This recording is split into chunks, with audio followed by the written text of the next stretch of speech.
শান্তিপুর গ্রামে অসহায় দুই ভাই বোন বসবাস করত। ভাইটি ছোট ছিল। বোন বাজারে বেলুন বিক্রি করে তাদের জীবিকা নির্বাহ করত। বোনটি মায়ের দায়িত্ব পালন করত। বোনটি বাজারে বেলুন বিক্রি করে যা টাকা পেত তাই দিয়ে সে বাজার করে আনত এবং তার ছোট ভাইটি তার বোনের অপেক্ষায় বসে থাকত, কারণ তার বোন বাজার নিয়ে গেলে সে খেতে পাবে এই ভেবে।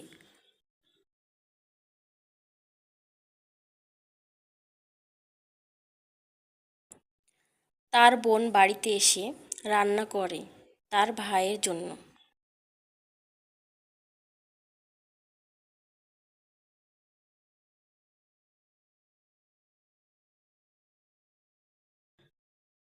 রান্না শেষে সে খায় এবং তার ছোট ভাইকে নিজ হাতে খাইয়ে দেয়।